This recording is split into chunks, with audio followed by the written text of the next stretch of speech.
gloria. Gloria como del unigénito del Padre, lleno de gracia y de verdad. Una de las verdades centrales, hermanos, de la fe cristiana es la doctrina de la encarnación. Esta es una de las doctrinas esenciales de la fe cristiana, debido a que sin ella nosotros no tendríamos ninguna esperanza de ser salvos. La razón por la cual la doctrina de la encarnación es necesaria e indispensable es porque solamente Dios podía perdonar nuestros pecados, solamente Él, y la única manera de hacerlo fue a través de hacerse hombre, morir en la cruz por nuestros pecados, resucitar al tercer día y de esa manera concedernos el perdón que necesitábamos. Así que en este versículo el autor del cuarto evangelio, llamado Juan, nos habla de ese importante aspecto de la encarnación del verbo de Dios, de la palabra de Dios, de Cristo, quien es el Logos y quien ya existía con el Padre desde la eternidad, pero se hizo hombre en un punto de la historia, se hizo carne, y eso es lo que este versículo muestra, hermanos. Y aquel verbo fue hecho carne y habitó entre nosotros, y vimos su gloria, gloria como del unigénito del Padre, lleno de gracia y de verdad. Vimos al principio de este libro de Juan, de este evangelio, en la introducción, cómo el apóstol Juan habla del Logos o del verbo. En el principio era el verbo, y el verbo era con Dios, y el verbo era Dios. Después de 20 siglos, cuando nosotros leemos estas palabras, nos cuesta un poco de trabajo entender a qué se refería Juan con el Logos o el verbo. ¿A qué se refiere? ¿O a qué es lo que él quería transmitir? Hermanos, 20 siglos después nosotros no usamos este lenguaje. En el primer siglo, debido a que el idioma griego era el lenguaje normal del Imperio Romano, todos sabían el griego. Así que Juan no encuentra otra palabra para describir a Cristo, quien es la palabra hecha carne, sino como el Logos o el verbo de Dios. En el primer siglo, hermanos, ellos comprendían muy bien lo que Juan estaba tratando de transmitir. Es hoy en día que nos cuesta trabajo comprender de manera total qué es lo que él estaba transmitiendo con estas palabras. En el principio era el verbo, y el verbo era con Dios, y el verbo era Dios.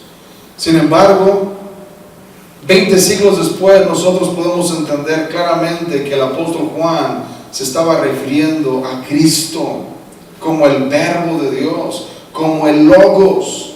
Ese verbo, ese Logos, esa palabra se hizo carne. Muchos críticos, hermanos, de las Escrituras dicen: no, los evangelistas estaban contaminados con la filosofía griega, porque Juan usa este término griego de Logos, y este término griego era usado por los filósofos griegos en su literatura muchas veces. Bueno, aunque ellos usaban, hermanos, la palabra Logos en sus escritos, nunca en todas las escrituras de los griegos y filósofos existió el concepto de que ese logo o ese verbo se hizo carne o se hizo un ser humano. En ningún escrito, hermanos, existe tal cosa. Solamente Juan nos habla de esto. Era un concepto nuevo, revolucionario. El Dios invisible se hizo visible, hermanos. El Dios trascendente, que no estaba limitado al tiempo y al espacio, bueno, se hizo limitado al tiempo y al espacio. Ese Dios invisible tomó forma humana.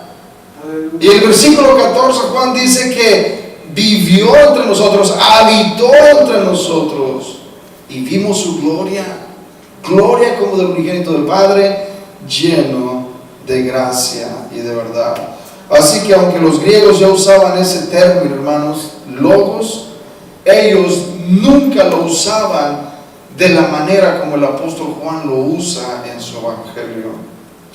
Uno de los más grandes misterios que nunca lograremos entender mientras vivamos en este mundo es el cómo pudo convertirse en un ser humano el Dios invisible y trascendente.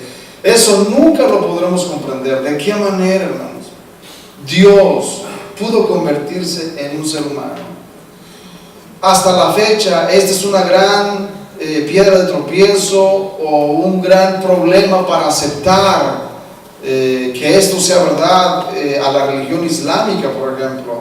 Ellos no pueden comprender ni aceptar el hecho de que el Dios trascendente, que no está limitado al tiempo y al espacio, pudiera convertirse en un ser humano. Ellos no pueden aceptar tal cosa.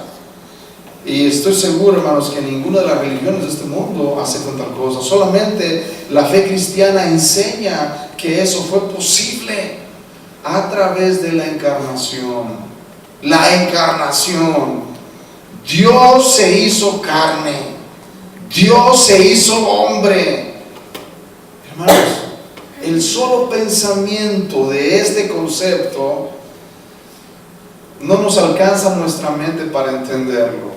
Cómo el Dios que creó el universo con su palabra solamente, aquel que dijo sea la luz y fue la luz, pudo caminar por las polvorientas calles de Jerusalén, pudo recostarse en un pesebre y depender del alimento de una madre terrenal, como un niño indefenso.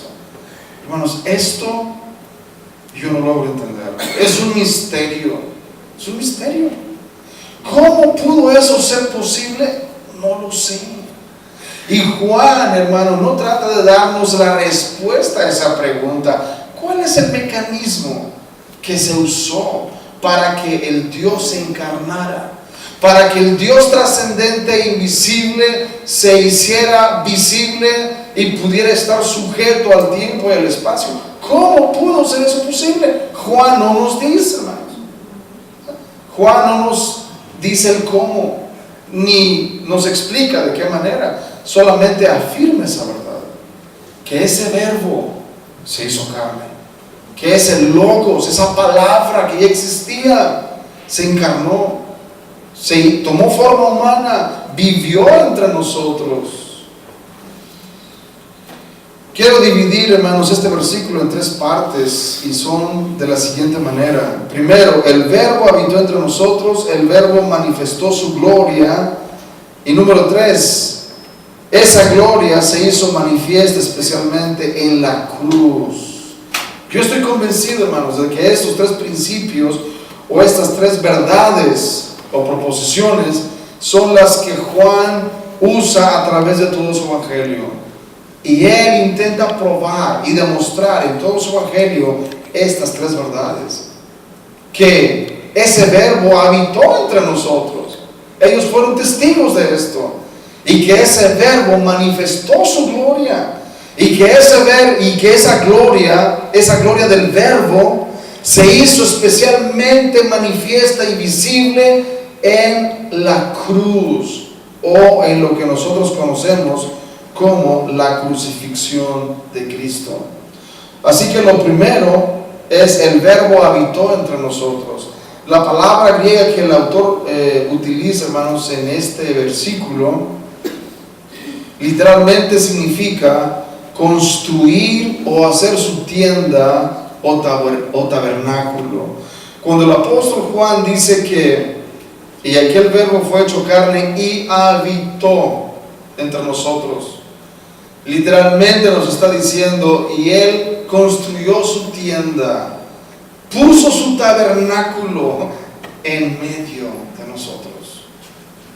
En otras palabras, así como la presencia de Dios estaba en el tabernáculo del desierto, hermanos, cuando el Shekinah o la gloria de Dios estaba en el tabernáculo y Dios estaba ahí en el pueblo, hermanos. Dios estaba ahí. Su presencia era real. Juan usa ese mismo concepto de la iglesia en el desierto, del tabernáculo, como ahí en ese lugar específicamente estaba Dios, estaba la presencia de Dios.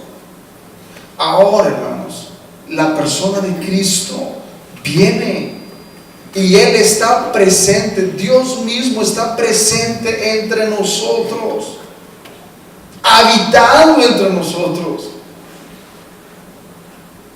Ya no había necesidad de un lugar especial, de un templo especial donde se pudiera encontrar a Dios ahí específicamente.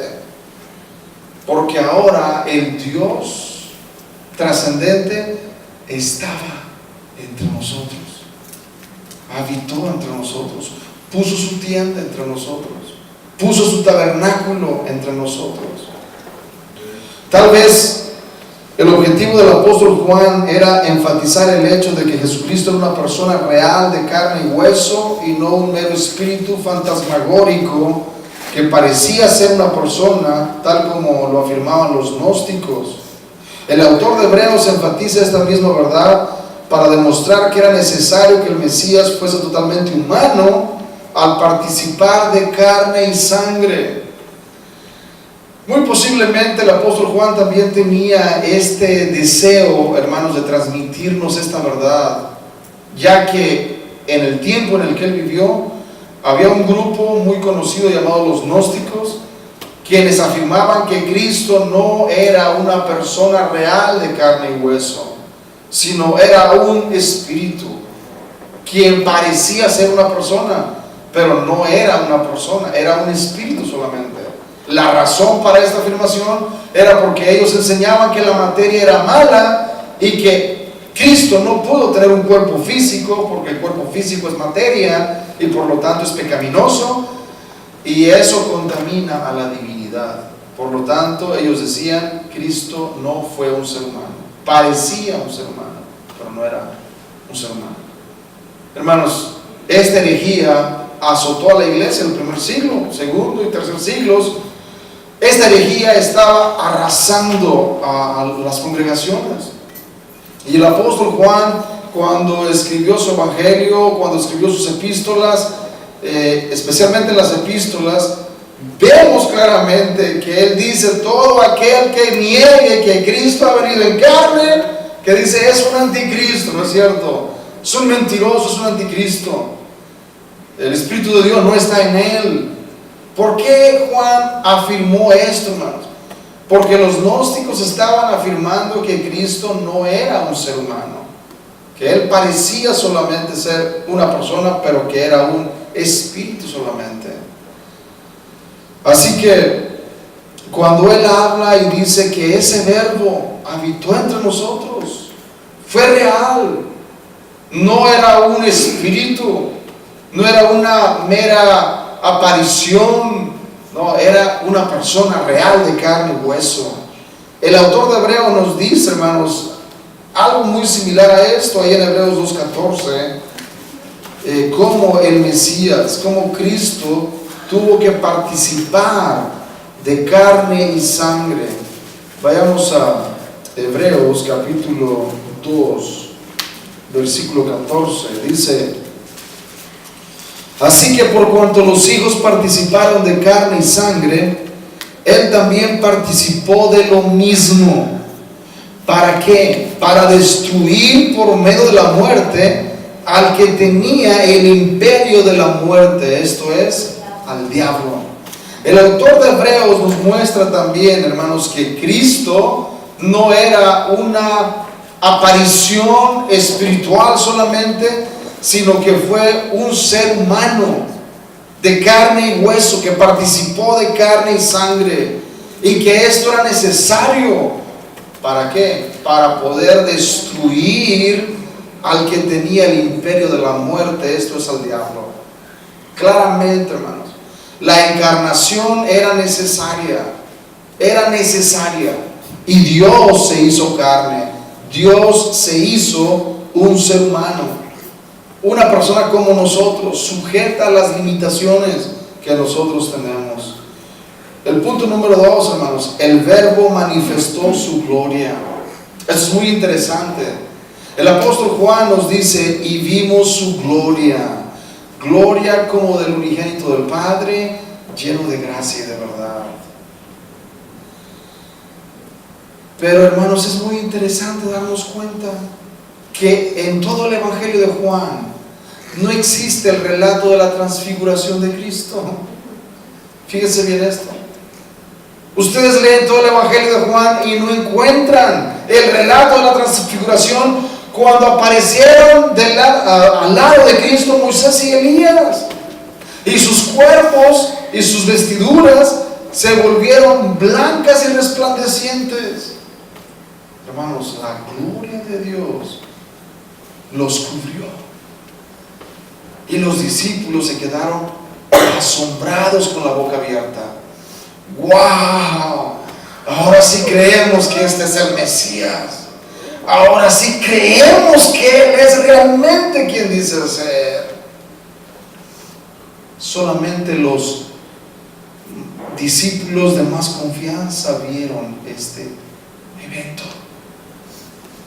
Pedro, Juan y Jacobo, el círculo íntimo de Cristo, presenciaron la transfiguración. Pero da la casualidad que uno de los que presenciaron esto no lo describe, pero dice, y vimos su gloria. Vimos su gloria. ¿Cómo, hermanos? ¿De qué manera? Si ni siquiera habla de la transfiguración, ¿por qué dice vimos su gloria? ¿De qué manera Cristo, hermanos, manifestó su gloria? ¿Cómo podía una persona de carne y hueso manifestar gloria? Una de las razones por las que los líderes religiosos rechazaron a Cristo, hermanos, fue por su apariencia ordinaria y para nada impresionante. Cristo, hermanos, no tenía nada que impresionara a los líderes religiosos. Hermanos, Cristo era una persona ordinaria, como cualquiera de nosotros. Su nacimiento no fue con pompa ni con extravagancia. Los ricos y los poderosos, hermanos, hacen banquetes cuando nace el príncipe, una hija o un hijo, hacen invitaciones y hacen fiestas de no sé cuántos días. Pero resulta que el nacimiento de Cristo, hermanos, no fue así. Fue en un pesebre con los animales y no en el palacio del rey Herodes. Su nacimiento no fue para nada impresionante. Su crecimiento y desarrollo. ¿Cómo creció Cristo? ¿De qué manera? ¿En dónde? ¿En el palacio de Herodes? ¿En las mejores universidades de Jerusalén? No, hermanos. ¿Saben dónde creció Cristo? En un taller de carpintería con José, su padre terrenal. En un taller de carpintería, donde a muy temprana edad comenzó a aprender a usar las herramientas de carpintería. Cómo hacer sillas, mesas, cómo usar la garlopa, cómo usar todas las herramientas, el martillo y todas las herramientas que se usan. Él comenzó a usarlas, aprendió carpintería. ¿Cuánta impresión puede dar un carpintero, hermanos? ¿Cuánta impresión puede hacer un carpintero de Nazaret? Nada. Hermanos, había carpinteros en cada esquina, me imagino, en ese tiempo. Como hay pintores en el tiempo de hoy, ¿no es cierto? En cada esquina hay un pintor, en cada cuadra, ¿no es cierto? Era algo normal, no era nada impresionante, fuera de lo normal. Y Cristo, hermanos, creció en ese taller de carpintería, sin impresionar a nadie. Pero ¿qué tal su ministerio? O tal vez su ministerio fue muy impresionante. Bueno, veamos. Aunque realizó milagros sorprendentes y sobrenaturales cada vez que hacía un milagro extraordinario, como darle vista a un ciego o resucitar a un muerto, hermanos, generaba controversia y oposición. Y lejos de que la mayoría de la gente lo aceptara, era todo lo contrario, lo rechazaban, hablaban mal de él, aún en su ministerio, hermanos, aún cuando él hacía cosas grandes, importantes, aún así la gente no se deslumbraba. La gente lo seguía y mucha gente lo siguió, pero llegó un momento cuando la gente se volvió atrás. Y Pedro se preocupó y dijo: Señor, mira cuánta gente se ha regresado atrás, ya no te siguen. Y Cristo llegó a decirle: bueno, ¿acaso quieren irse también ustedes? Adelante. ¿Cómo es posible, hermanos, que sucediera esto en la persona de Cristo? Y el desenlace de su vida, ¿cómo fue? Ese desenlace en esta tierra fue uno de los eventos más desgarradores que jamás alguien haya experimentado. El profeta Isaías encapsuló de manera gráfica la vida del Mesías, describiéndolo como varón de dolores, experimentado en quebranto. No lo describió como el Rey de Reyes y Señor de Señores. No lo describió como el Todopoderoso. No lo describió como varón de dolores y experimentado en quebranto. Vayamos a Isaías capítulo 53. Isaías 53 versículos 2 al 7. Veamos qué es lo que nos dice el profeta Isaías. Isaías 53 2 al 7 nos dice de la siguiente manera: subirá cual renuevo delante de él, y como raíz de tierra seca. No hay parecer en él ni hermosura. Le veremos más inatractivo para que le deseemos. Despreciado y desechado entre los hombres. Varón de dolores, experimentado en quebranto. Y como que escondimos de él el rostro, fue menospreciado y no lo estimamos. Ciertamente llevó él nuestras enfermedades y sufrió nuestros dolores. Y nosotros le tuvimos por azotado, por herido de Dios y abatido. Mas él herido fue por nuestras rebeliones, molido por nuestros pecados. El castigo de nuestra paz fue sobre él, y por su llaga fuimos nosotros curados.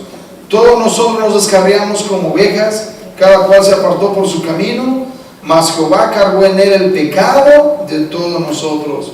Angustiado él y afligido, no abrió su boca. Como cordero fue llevado al matadero, y como oveja delante de sus trasquiladores, enmudeció y no abrió su boca.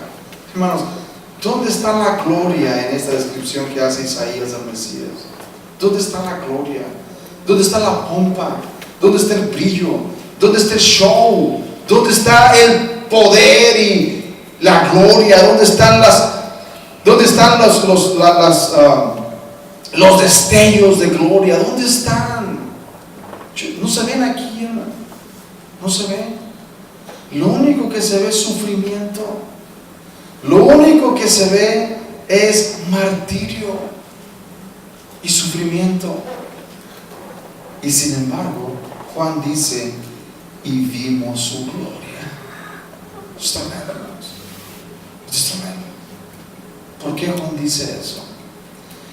Porque Juan tenía un concepto muy distinto de lo que es la gloria. Esto es muy importante. La mayoría de la gente en el mundo antiguo y en el día de hoy no entiende lo que es la gloria. ¿No entiende? La gente cree que la gloria es la pompa, es lo vistoso, lo llamativo, los destellos de fama y fortuna, el dinero, el poder. La mayoría de la gente cree que esto es gloria. Esto no es gloria, ¿no? Eso no es gloria. Al menos no la gloria verdadera. El apóstol Juan entendió claramente esto. Y esto nos lleva al punto número 3. La gloria de la cruz es donde más se dejó al descubierto la gloria de Cristo, en la cruz. Pero ¿cómo es posible que en la cruz? El apóstol Juan enfatiza de manera particular la gloria de la cruz, pero este concepto era muy difícil de ser aceptado por las personas del primer siglo, ya que veían la cruz como un instrumento de vergüenza y no de gloria. Y eso es algo muy importante, hermanos, porque vivimos en el siglo XXI, cuando la cruz para nosotros tiene un significado muy diferente. En el primer siglo la cruz era un instrumento de tortura, de vergüenza y de todo menos de gloria, menos de gloria. Hoy vemos la cruz con una luz o bajo una luz muy diferente. Hoy tomamos la cruz y la usamos en nuestros logotipos, por ejemplo. Ahí está la cruz, en el logotipo de la iglesia, Centro Cristiano Reformado de Benecer. Ahí está la cruz. Nos sentimos orgullosos al exhibir la cruz de Cristo, ¿no es cierto? Hoy se usa la cruz afuera de las iglesias, dentro de ellas. Algunos la traen colgando en su cuello, otros la traen tatuada en su espalda, en su pecho. Y la cruz, hermanos, incluso se usa hasta para mostrar que existe un movimiento de beneficencia pública que se llama la Cruz Roja, donde eso muestra que esa organización es una organización que está al servicio de las personas necesitadas. La cruz, hermanos, se ha convertido en un símbolo diferente a como era en el siglo I. La cruz en el siglo I, hermanos, era un símbolo de desprecio. Desprecio. Solamente los malhechores, los criminales, eran asesinados en una cruz. Estaba leyendo un comentarista y dice que los ciudadanos romanos, hermanos, todo ciudadano romano, por muy criminal que fuera, no era permitido que ese ciudadano romano muriera en una cruz. No importa qué tan criminal fuera, no lo llevaban a la crucifixión. ¿Por qué? Porque veían la crucifixión como una de las peores formas de muerte, hermanos. Y un ciudadano romano se consideraba una persona importante. Por lo tanto, un ciudadano romano jamás era llevado a la crucifixión. Esa forma de muerte estaba reservada solamente para aquellas personas que no eran ciudadanos romanos, sino que pertenecían a otros países conquistados bajo el poder y la autoridad de Roma.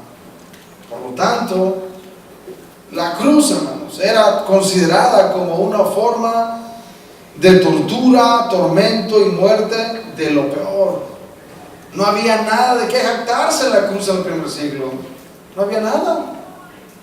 Sin embargo, el apóstol Juan, el apóstol Pablo, hablan de la cruz como algo glorioso, como algo que había gloria en la cruz. ¿Por qué razón, hermanos? Por la razón de que la cruz de Cristo fue la única solución para el problema del pecado. La cruz de Cristo. No hay otra manera de poder ser perdonados, no hay otra manera de poder ser salvos, sino a través del sacrificio de Cristo en la cruz. No hay otra manera. Solamente por medio del sacrificio de Cristo. Ahí en Juan capítulo 12, Juan 12, 20 al 24, veamos lo que dice el apóstol Juan en estos versículos. Juan 12, 20 al 24. Había ciertos griegos entre los que habían subido a adorar en la fiesta. Estos pues se acercaron a Felipe, que era de Betsaida de Galilea, y le rogaron diciendo: Señor, quisiéramos ver a Jesús. Felipe fue y se lo dijo a Andrés. Entonces Andrés y Felipe se lo dijeron a Jesús. Jesús le respondió diciendo: ha llegado la hora para que el Hijo del Hombre sea ¿qué? Glorificado. Fíjense bien, hermanos, cómo Cristo entendía la cruz. de manera gloriosa. De cierto os digo que si el grano de trigo no cae en la tierra y muere, queda solo, pero si muere, lleva mucho fruto. Ha llegado la hora para que el Hijo del Hombre sea crucificado. Pero él dice glorificado. Y Juan entendió claramente este concepto, hermanos. Cristo fue glorificado en lo sumo cuando Él fue a la cruz. Debido a que Él fue a la cruz, el apóstol Pablo escribió en Filipenses que Jesucristo fue exaltado y se le dio un nombre que es sobre todo nombre, para que en el nombre de Cristo se doble toda rodilla de los que están en el cielo, en la tierra y debajo de la tierra, y toda lengua confiese que Jesucristo es el Señor, para gloria de Dios Padre. La cruz, hermanos, es gloriosa. La cruz es gloriosa, porque en la cruz Cristo derrotó a la muerte. Cristo destruyó al que tenía el imperio de la muerte en la cruz. Por esa razón Cristo lo entendió muy bien y dijo: ha llegado la hora para que el Hijo del Hombre sea glorificado. Y Juan también había entendido esto mismo. El apóstol Juan veía la muerte de Cristo en la cruz como el ejemplo supremo de gloria y no como algo vergonzoso, tal como lo veían los contemporáneos del apóstol Juan en el primer siglo.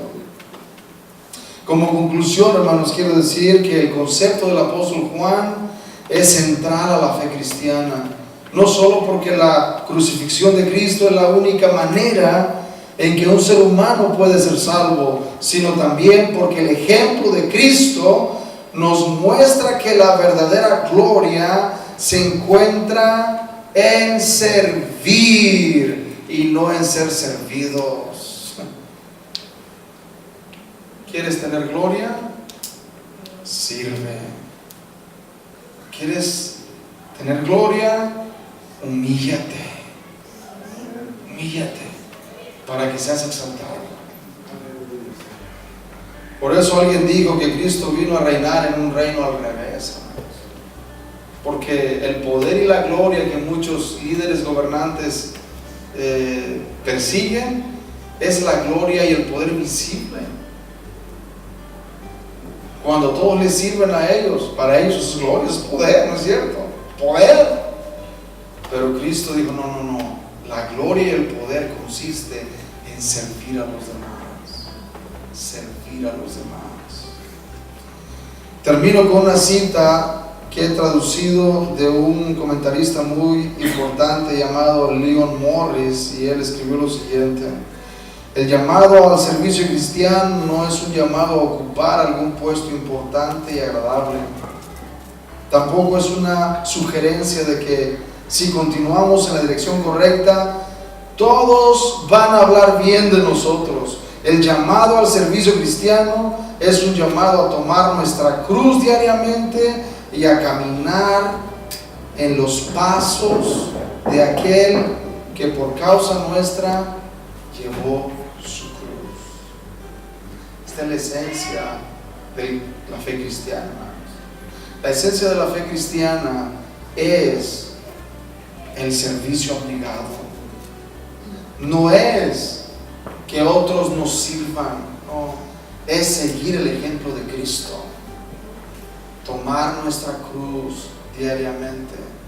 Estar dispuestos a sufrir por causa de Él. En eso hay gloria, hermanos. En eso hay gloria. Pongámoslo de pie en esta mañana.